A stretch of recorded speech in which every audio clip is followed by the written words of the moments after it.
Well, welcome to Posterity Podcast, a discussion of unusual subjects that touch the lives of everyday people from a Christian worldview. This is Mike Carmen once again sitting alongside Jay Carmen, otherwise known as those overlords of the UFO. Coming to you from cul-de-sacs in two mysteriously undisclosed locations in Ohio and Tennessee via the internet. How are you this April 3rd, 2022, Jay? I am good, Ola, and hello from a distance. Yeah.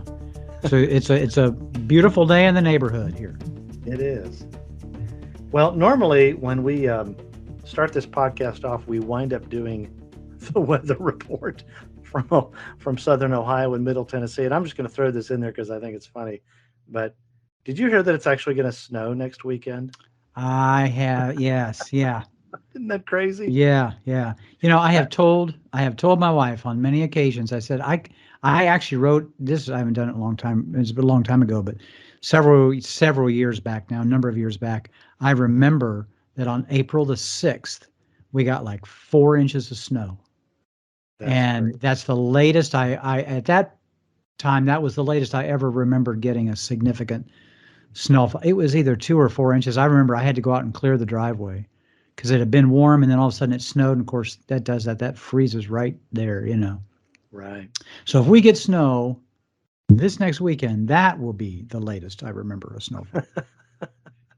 We may have to record that day just to say, hey, we're recording, and it's April, I don't know, 10th. Yeah, snowing that's right.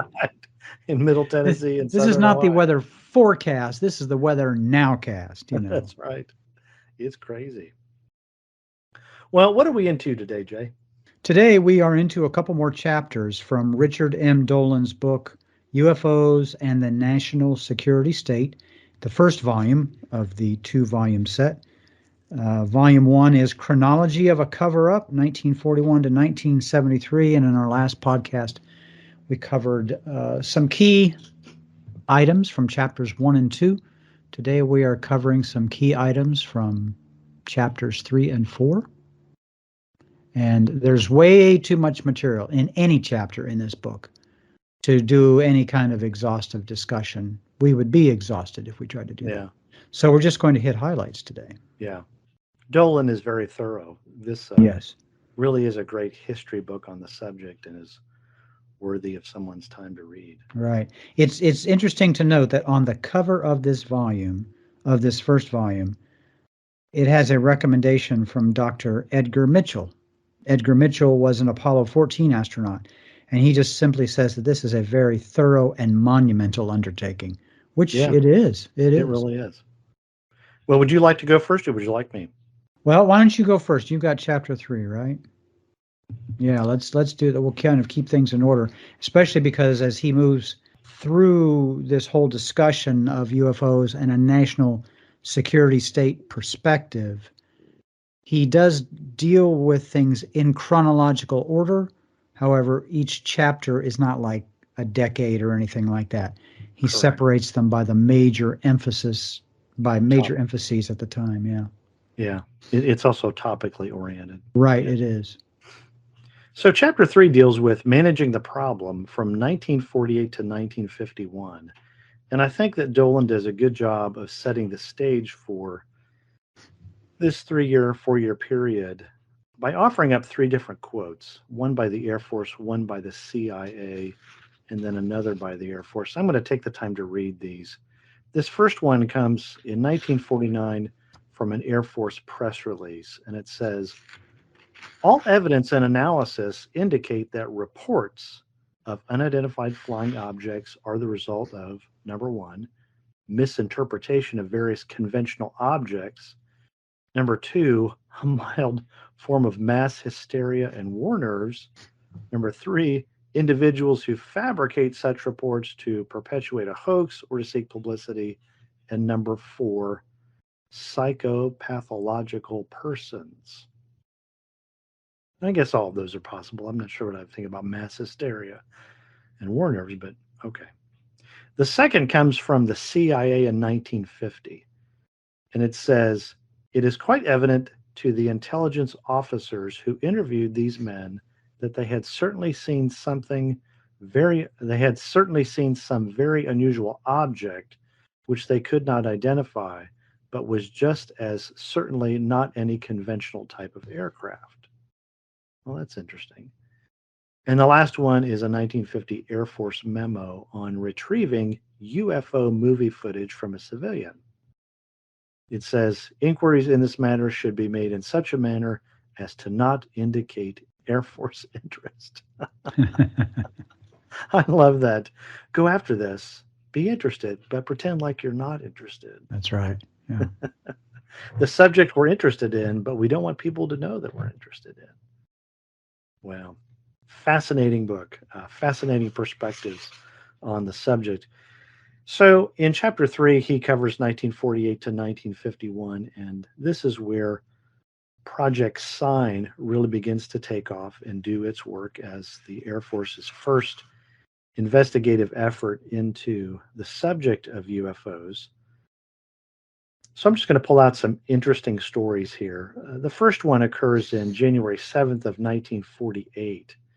Dolan says this is one of the earliest and most controversial UFO cases in the history of the U.S. military, and actually ends in the death of an experienced fighter pilot. This is the Captain Thomas Mantell case, which a lot of people are familiar with.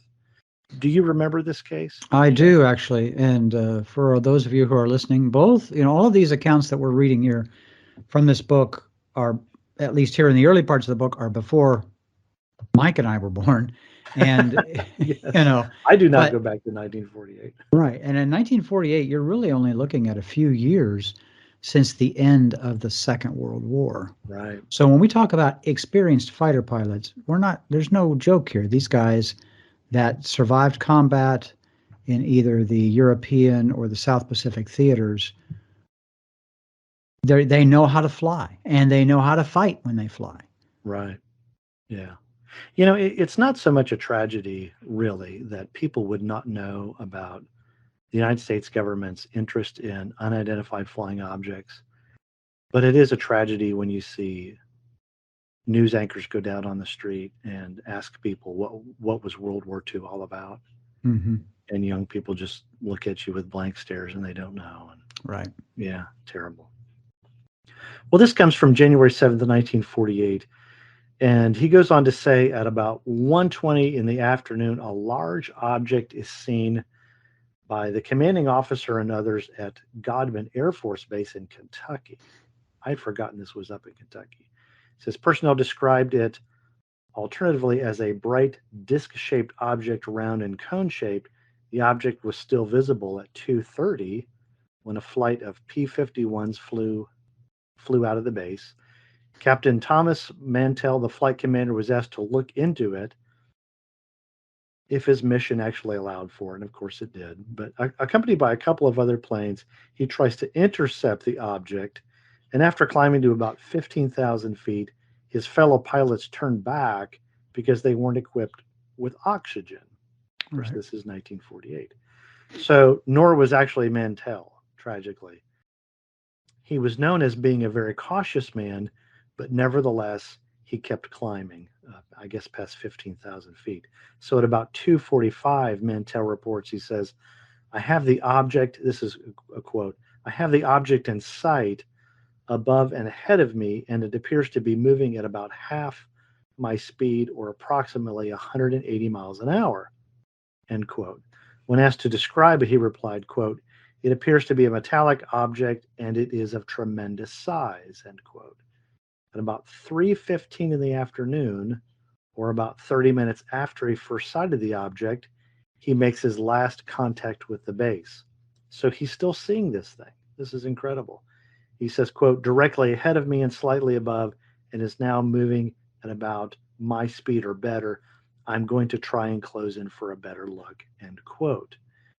And tragically, he climbs, looks like he climbs to maybe 20,000 feet or so and has to abandon the chase, but Mantell's plane soon went into a downward spiral and crashed.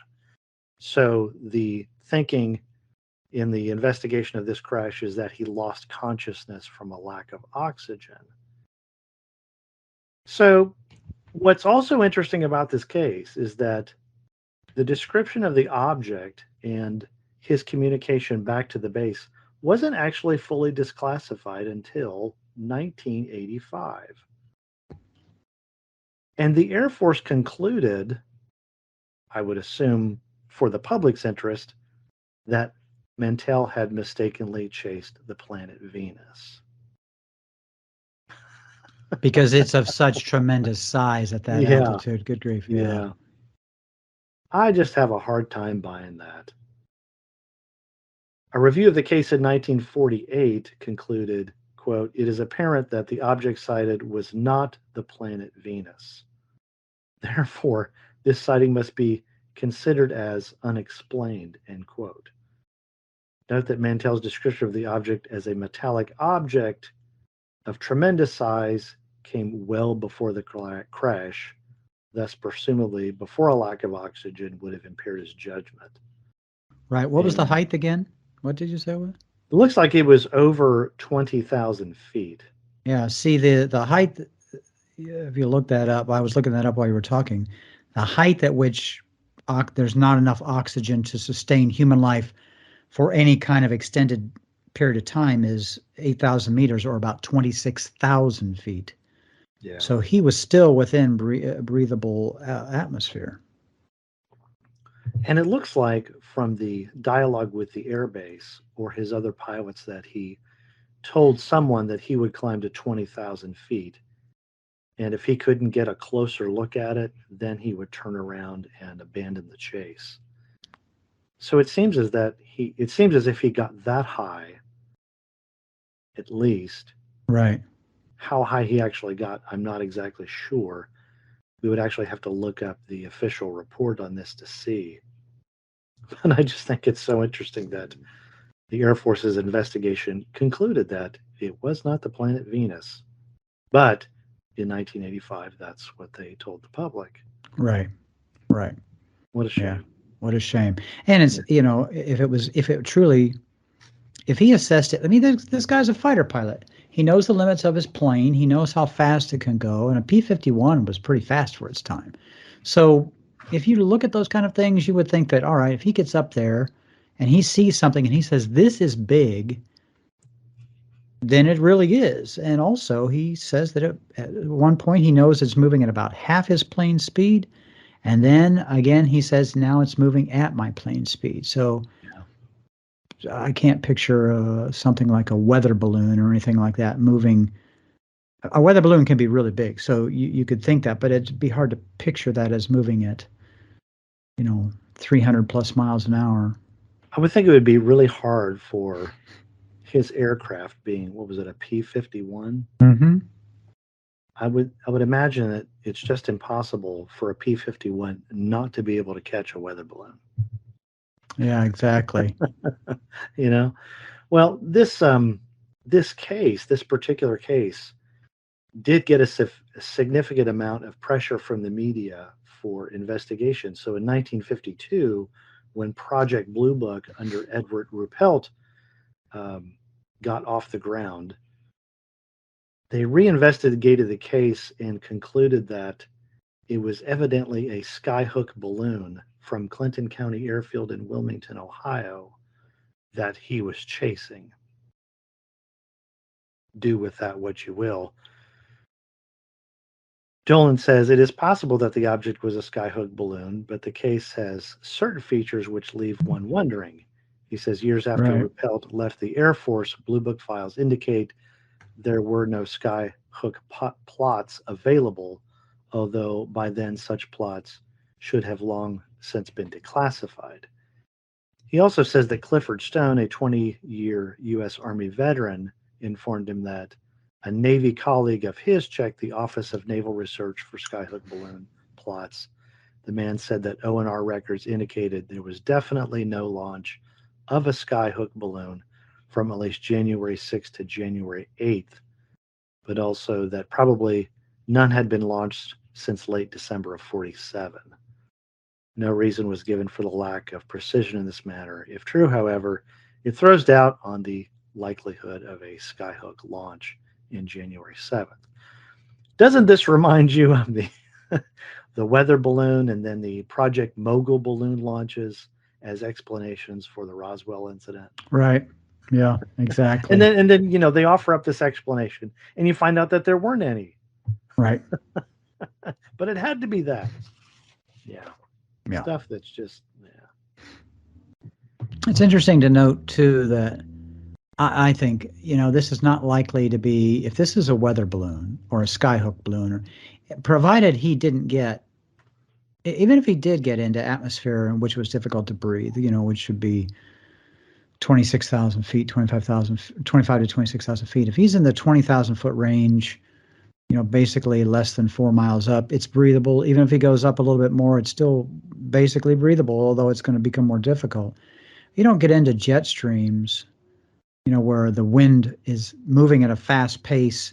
It's a current of air within the atmosphere that, sometimes high altitude planes, jets will take advantage of, and other right. things will get up in the jet stream. But you're talking about, um, I think it's 6 to 10 miles, even for the lower jet streams. So he wasn't that high up where a balloon could have picked up a jet stream, a very fast moving current of air and pushing it along. It's just not, it doesn't fly. It doesn't seem to fly with me. But anyway, Pardon the pun. yeah, exactly. Yeah, sorry about that. It Yeah, doesn't fly. Well, it doesn't fly. well, I've got a couple more things I want to mention. One is during the summer of 1948. Dolan says in late July, there came two sightings of a brilliant rocket like object which shook the analysts at Project Sign. He says on July 20th, the Netherlands government reported to the United States Air Force that a wingless, cigar shaped object with two decks of windows had been seen flying rapidly on four separate occasions at The Hague. This is fascinating because I'm just going to go ahead and jump into this right now.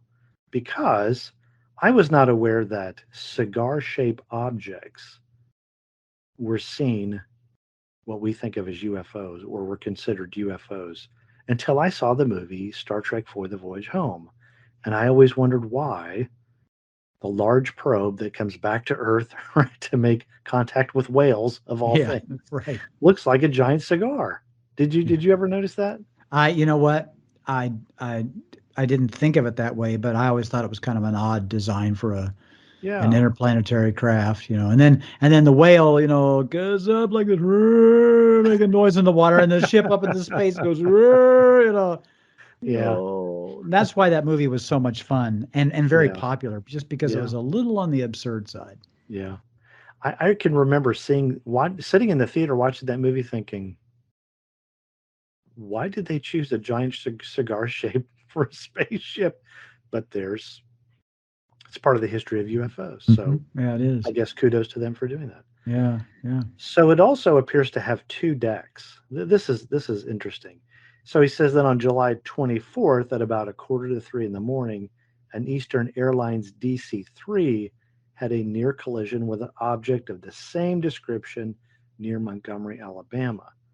The pilots, C.S. Childs and J.B. Whitted, as well as one passenger, said the object rushed straight at them, then veered to the right of the airliner, emitting a long gust of red exhaust, and either shot up into the clouds or just vanished. The pilots were adamant that the object was not a meteor, and an hour before, a similar object was seen by a ground maintenance crewman at Robins Air Force Base in Georgia, who was certain that the object was no meteor. Interesting. It looks like a giant cigar with two decks of windows. Yeah. That is that is I keep saying that's crazy. I have to pick a new word, but that's so bizarre. Well, the Pentagon shows very little outward interest at this whole thing. In fact, they identify it as, you want to take a guess? A weather balloon. No, weather balloon. Of course, it's a weather balloon. So he says behind the public facade, the Air Force took a very strong interest in this, and Ruppelt uh, said it disturbed the Project Sign team more than the Mantell incident. The official explanation soon became unknown, but the members of the Project Sign team believed they identified this one as extraterrestrial. The qualifications of the witnesses, the incredible description of what they saw, and the up close and personal nature of the sighting itself led them to endorse the extraterrestrial hypothesis as the most logical of the existence of UFOs. Pretty interesting. Well, there's a little bit of what's called the estimate of the situation, and I'm going to read into this as part of the closure of this particular case. But Dolan goes on to say that after all of the drama for this particular sighting, the members of Project Sign prepared what was called the estimate of the situation. Now, interestingly enough, no copy of this estimate of the situation has ever surfaced, at least as far as the time of the publishing of this book is concerned. But throughout the 50s and 60s, the Air Force flatly denied the existence of this report. However, Ruppelt claimed to see one in 1948, as did the Air Force officer Major Dewey Fournette, who prepared an affidavit in the late 1950s that confirmed the document's existence. Interesting. So a lot of people have looked for it. I won't go on to describe everyone who's looked for it. But regarding this estimate of the situation prepared by the Project Sign team, Edward Ruppelt writes, the situation was the UFOs. The estimate was that they were interplanetary. When the estimate was completed, typed, and approved, it started up through the channels to higher command echelons. It drew considerable comment, but no one stopped it on its way up. So the top secret estimate then reached Air Force Chief of Staff General Hoyt Vandenberg, who rejected it. A group at ATIC went to see Vandenberg to reinforce their argument, but that was no good. Ruppelt said that some months after the report was completed and declassified, there were all but a few copies were completely destroyed. So basically, I don't know what the method of destruction was, whether it was burning or shredding or whatever, but it was evidently an incorrect procedure for this report, in which he said why this whole thing is a bizarre mystery. So the report was also said to have concluded that aliens were making a full-scale observation of the Earth, but that attack did not seem imminent. So as a result of a policy change, evidently coming from Vandenberg, General Hoyt Vandenberg, at Project Sign, the extraterrestrial hypothesis lost favor or lost prestige. Everyone involved in writing the report was reassigned. Flying saucers were now to be explained in more down-to-earth terms and fashion. The extraterrestrial hypothesis was kicked off the table. Right. Right. It's interesting to know. I mean, the ATIC is the Air Technical Intelligence Center. Yes, thank you for clarifying that. Yeah, and these guys were responsible for gathering information on anything related to, unknown aircraft, primarily things flying around. So, and they both, looked at the technical data associated with reports, identified what was ours, what wasn't ours, that kind of thing. So, in gathering those reports, and I know Dolan quotes this as a statistic in chapter 3 and also in the chapter that I covered in chapter 4, that as they were gathering reports under Project Sign, which gathers and gets a new name in chapter 4, 2 new names actually, as they're gathering reports, some of these things are being gathered by the Air Force, which I believe was Project Sign, but the Navy actually started gathering reports on their own because they felt like they weren't, I think, getting enough information. So you had two sets of two agencies, two parts of the military assessing information and data. But according to Ruppelt with Project Sign, they believed about 20% of these, they actually accepted the interplanetary hypothesis as viable They didn't see necessarily that the data supported that it was definitely always interplanetary, but they did not want to rule it out. And given some of the characteristics of the craft that were reported, and they did not believe it was the Russians, the Soviets did not believe it was the United States. Given the characteristics of those craft, they thought, well, maybe this could be interplanetary. And they actually said, came out and Ruppelt actually said 20% of the reports that were turned in during all this time were unidentified. Now that, as you get to the end of Project Blue Book, the percentage of quote unquote identified or unidentified reports becomes much smaller. But then again, under Blue Book, which came after Project Sign, the goal was not to study, the goal was to explain away Right. reports. So, Explain away. yeah. Just some food for thought here, in case you didn't know this. Um, the 2022 National Conference on Christian Apologetics, which is usually held, what is that, North Carolina, South Carolina? I can't remember. Put on by Southern Evangelical Seminary. Their topic is, or their theme is, remaining steadfast in an upside down world. And they're actually doing an entire session on UFOs and extraterrestrials and the whole bit. And That's new. Hugh Ross from Reasons to Believe will be there. And he has a very good book on the subject, Lights in the Sky and Little Green Men. It would be worth going back and visiting. I just thought I would throw that in there. Yeah, you almost never. It's interesting because, of course, the time that we were growing up, and particularly, because we're 12 years apart in age, when in the 70s, when I was finishing high school, getting ready to go to college, 70s, 60s, 70s, 80s, nobody, not in the media, not in your personal discussions with people, nobody took UFOs as any kind of serious discussion, because according to the media reports, media, MEDIA, the media reports, how the news covered it, which kind of poo-pooed those things away at that time, and how the military, any branch of the military or any intelligence branch within the government discussed those things or Right. portrayed those reports, it was always, again, nah, you didn't see what you think you saw. It can be explained away. You misidentified something, or you're just making this up, or perhaps you've gone a little around the bend.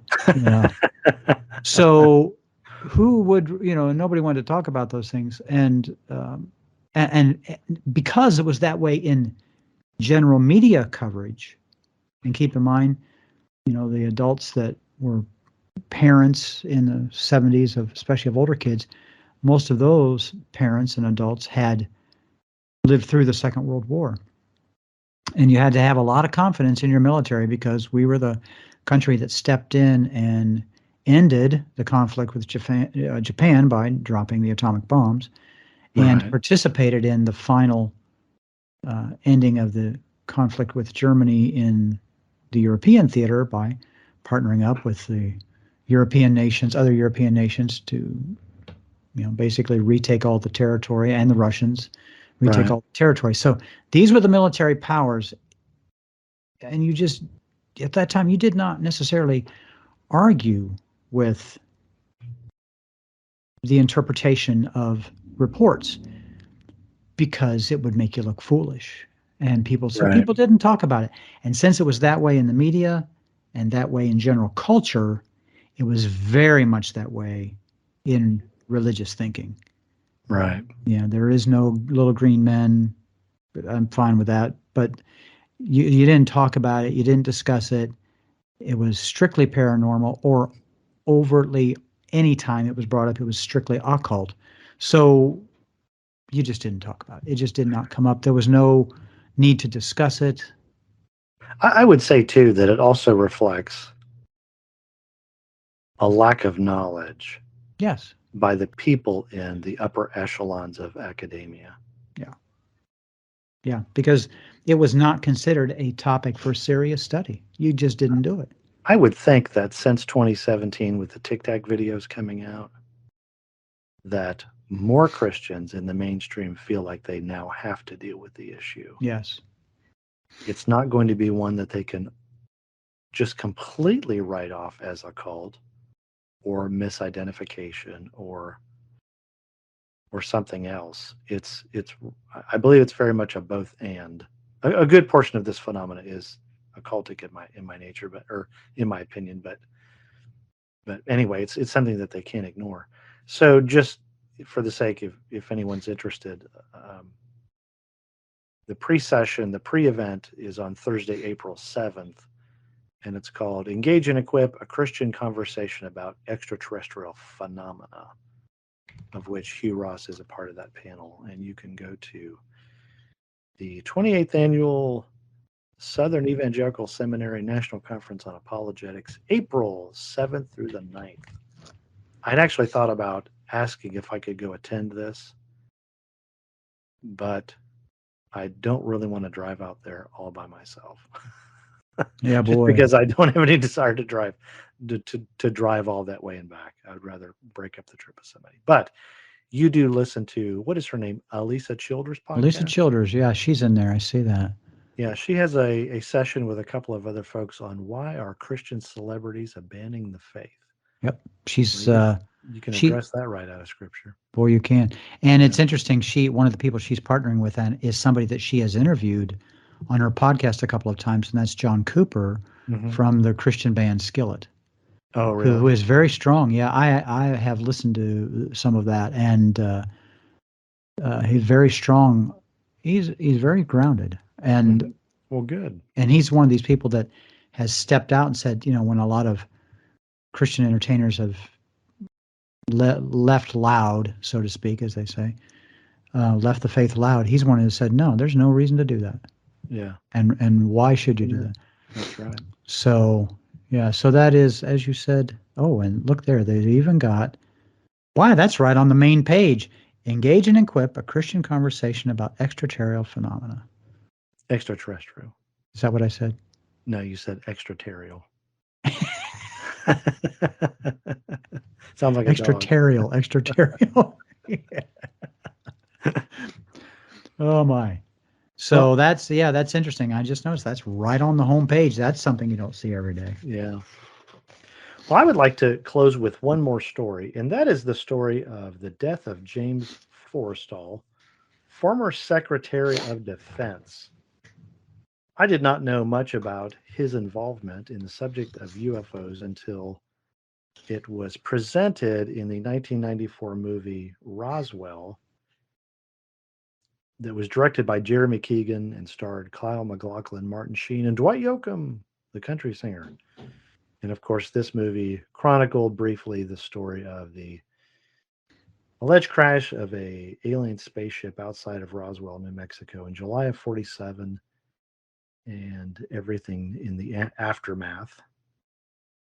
In that movie, I cannot remember the name of the actor, but he portrays James Forrestal. And in that movie, there's a group of 12 people that are put together to investigate the Roswell event as well as manage the outcome or the effects of that event for the Pentagon, I guess the armed services, and the future of the country. So they intertwined the Majestic 12 group into this story. And you can go back and listen to I believe it was our first two episodes, we talked about the Majestic 12 documents.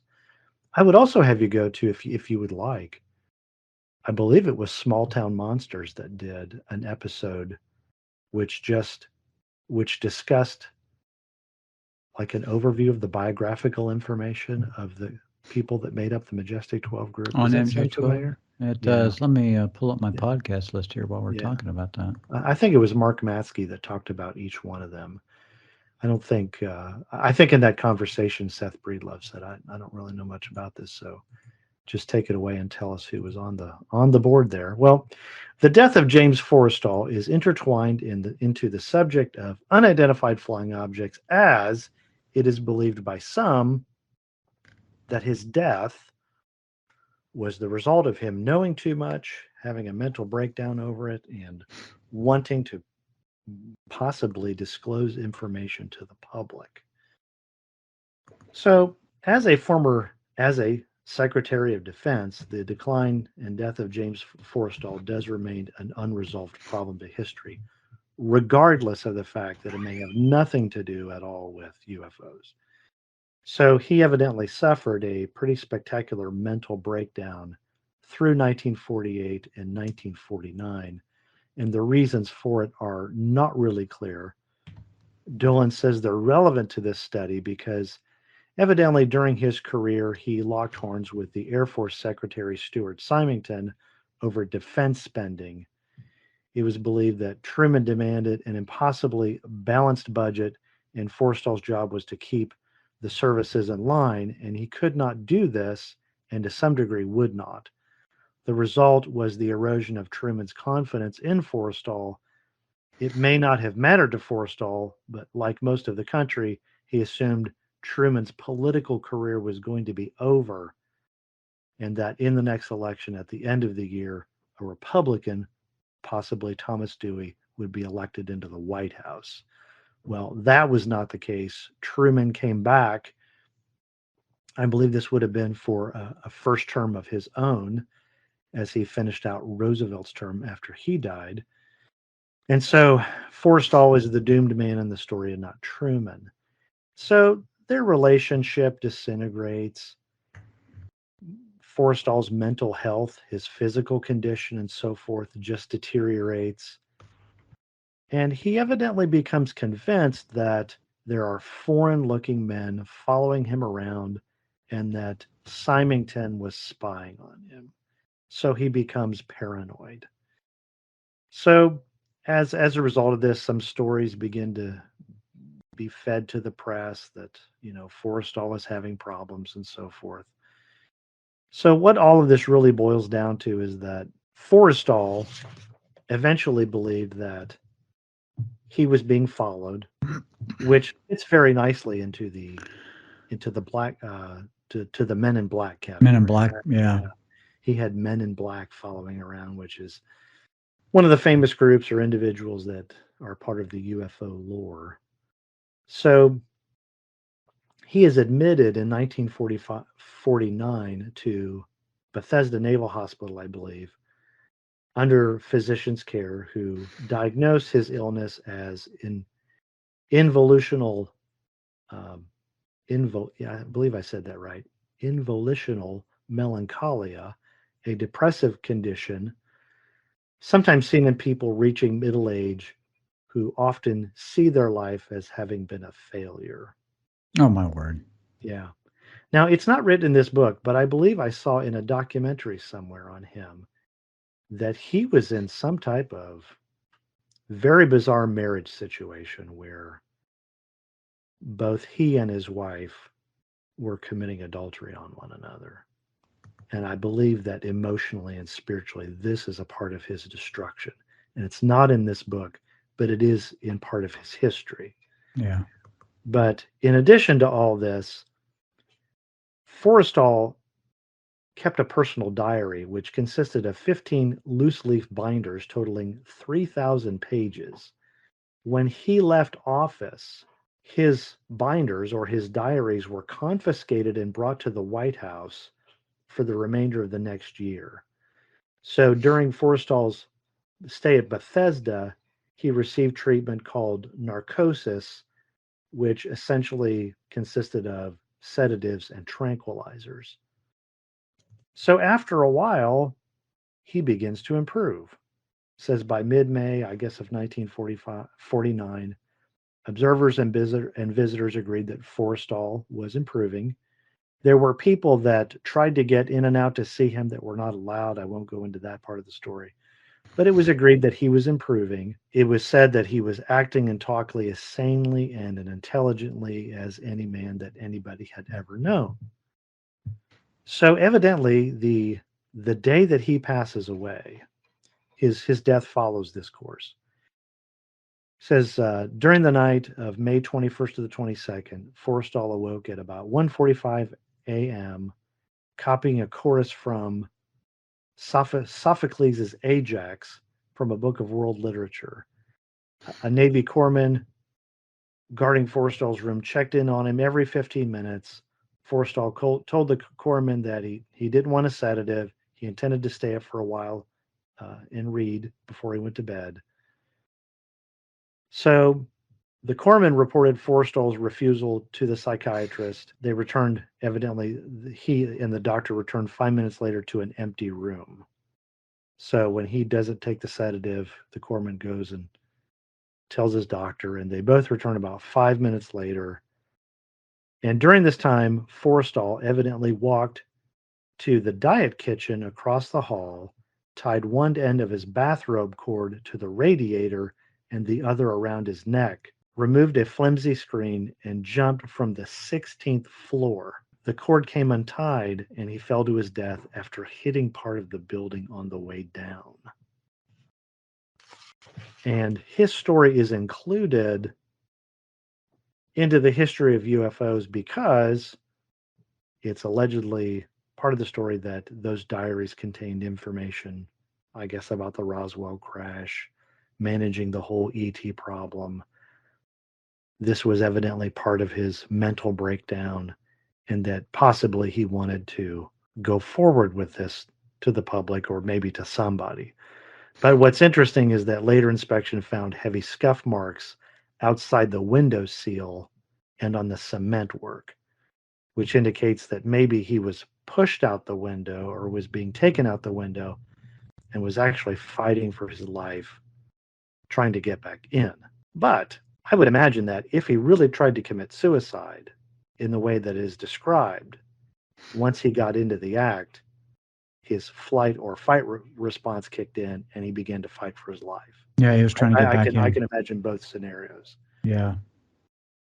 So anyway, all of this is included in the discussion of UFOs for the reasons that I said earlier. And it's left completely unknown, in the category of unknown, as to why he had a mental breakdown, whether he really did try to commit suicide or whether he was murdered, and what he really knew, if anything, about the whole alleged UFO ET problem. But it's still an interesting story, because if you go back to the 1994 movie with Kyle MacLachlan about Roswell, there's a nice voiceover narration by Martin Sheen where they describe the death of Secretary of Defense James Forstall as someone who was a part of the Majestic 12 group and wanted to go forward with what they discovered. So I may jump in and play a little part of that here. Is that okay? Yep. All right, here we go.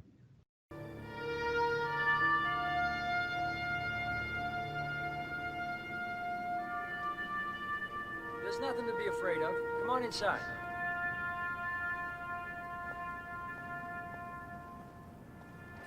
We hear you're thinking about talking. That could be very risky. I've been tracking this story, and I know the chances you're taking. Who are you? Some people call me Townsend. My name's not important. I've been on the same search that you have, but I think I may have gone much deeper. I don't know if I believe it all, but this is what I found out. Supposedly 4 tiny bodies were recovered from the crash, right? Right. Well, they did bring them back here to the base. Eyes almond-shaped, no discernible auditory lobes, skin texture slightly scaly, almost reptilian, stretchable, somewhat elastic over what feels like smooth muscle or skeletal tissue. There's no striated muscle discernible. Hey! And This one just moved. He was alive? It was alive. Information went straight to the president, and his response was to form a top-secret commission to deal with it. Under what agency will we be operating? None. We will have complete control.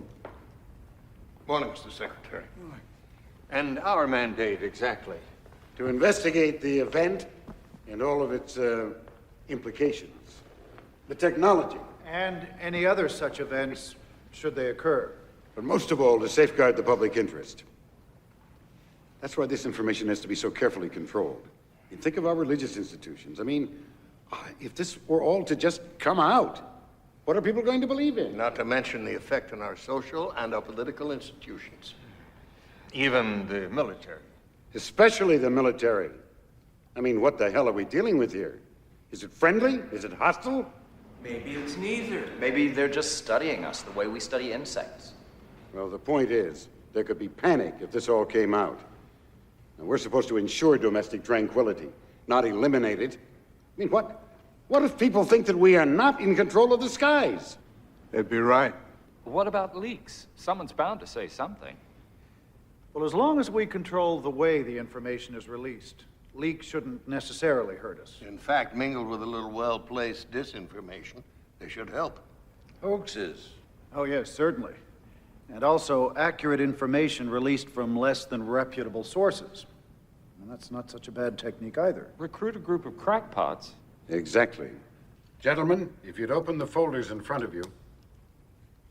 As you can see, under magnification, the creature's skin appears to be mesh-like. It's rather like that of a lizard. Has there been any communication? From? It to us. Not sure, possibly. We believe that it may use some form of thought projection. At least, that's what the men who've been close to it seem to think. How long do we keep this to ourselves? Well, there's no telling. We will determine that. Why? I think mankind has the right to know about something as significant as this. Well, yes, of course. But we don't intend to keep this under wraps forever. Right. Okay. Good, fine. So what they decided to do was build some secret bases out in the middle of the desert to study all this. But Secretary Forrestal demanded that he see for himself what was going on out there.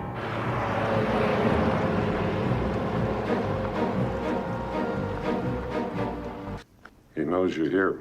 I thought this was mirrored. It is. What's the matter, James?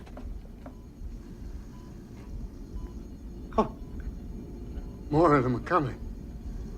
What do you mean? Different ones. Not like him. Many different races. Different species. They're coming. Are you okay? Yeah, I'm all right. No. Something's happening here. Norman, we're losing him. Check the cardiogram for arrhythmia. Get an endotube, stat. So where's the body? The one that died? Have you seen it? No. I have seen photographs. Well, photographs can be faked. That's true. But the people whose word I've come to rely on insist they were not. What's more, they maintain that Secretary Forrestal was correct when he said he somehow sensed that more of them would be coming. And they say further contact did in fact take place. Now, if that's true, then what happened here is merely the tip of the iceberg. The most talked about incident is said to have occurred at Holloman Air Force Base in 1964. I wasn't there personally, but I'm given to understand that a disc actually landed by intention. And then an exchange with alien life forms occurred. You know the movie, Close Encounters? Yeah. It was based on that incident. But they may not have gotten it quite right. You see, physicists now speculate that it's unlikely these things fly vast distances from other solar systems, but that they come from a place that's much closer and farther away. You see, there may not be just one universe. Did you know that mathematicians now theorize that there could be multiverses, other dimensions that coexist with our own, and that these beings have the technology to somehow just slip in and out? Another alien visitor claimed that his race had been looking in on us for centuries, and that they had in fact influenced the course of human history in some rather critical and startling ways. This visitor somehow displayed the way aliens have been genetically altering the development of our DNA from our very beginnings, and that they had inspired our greatest spiritual leaders. You're telling me that the missing link could be the result of alien genetics? I believe this information is correct, but who could really say for certain? Over the years, there must be people like me, people who've wanted to talk about what they know. I'm sure there were some, but then it's also hard to believe, isn't it? I think that Secretary Forrestal tried, or may have, I'm not sure. While he was at Bethesda, he was working on a diary that was said to contain an account of his experiences with alien life forms and proof that the government was trying to keep all this information covered up. Apparently, he had checked into the hospital for overexhaustion and stress.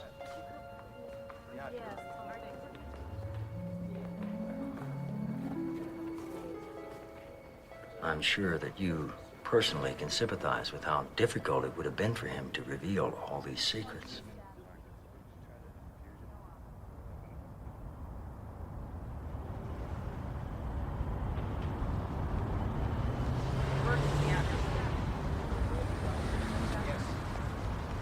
If Secretary Forrestal left any kind of note, it was never found, and his diaries are still classified. Is this all true? Well, that's a good question. One must proceed cautiously here, on guard against one's desire to want it to be true or want it not to be true. One must be, as much as possible, neutral. Well, how can you be neutral? A thing is either true or it's not. There is no middle ground. All right, all right.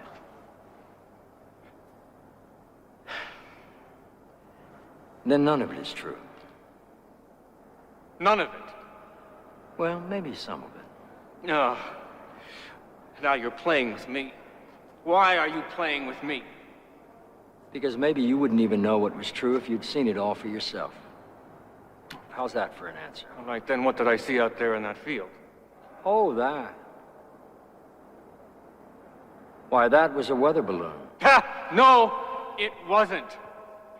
I know what I saw, and it was not from this world. Don't you understand, Jesse? You have nothing. Just a lot of old memories and secondhand recollections. Nobody is going to take you seriously, not without proof, not without hard evidence.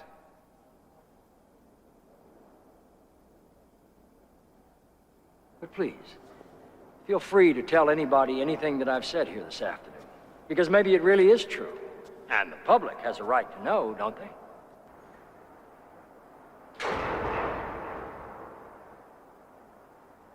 Okay, that was fun.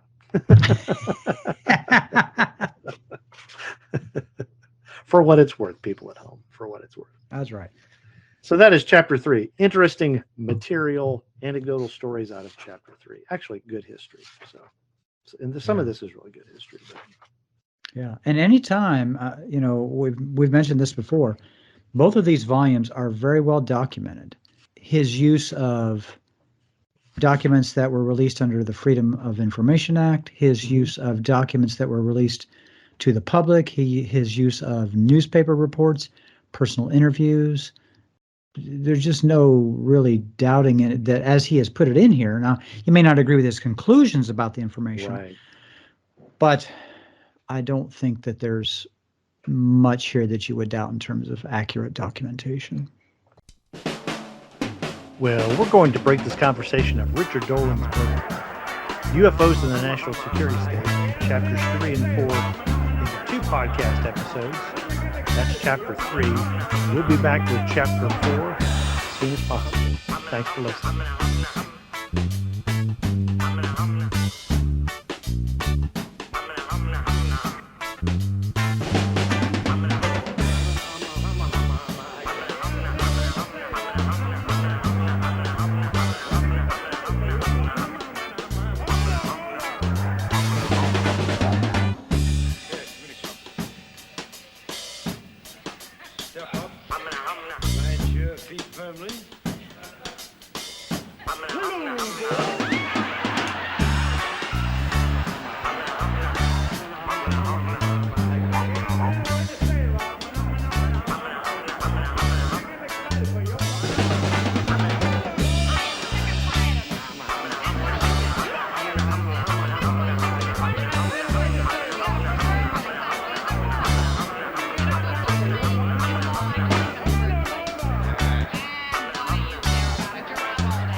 Well, I don't want to look at that icebox, that stove, that sink, and these 4 walls.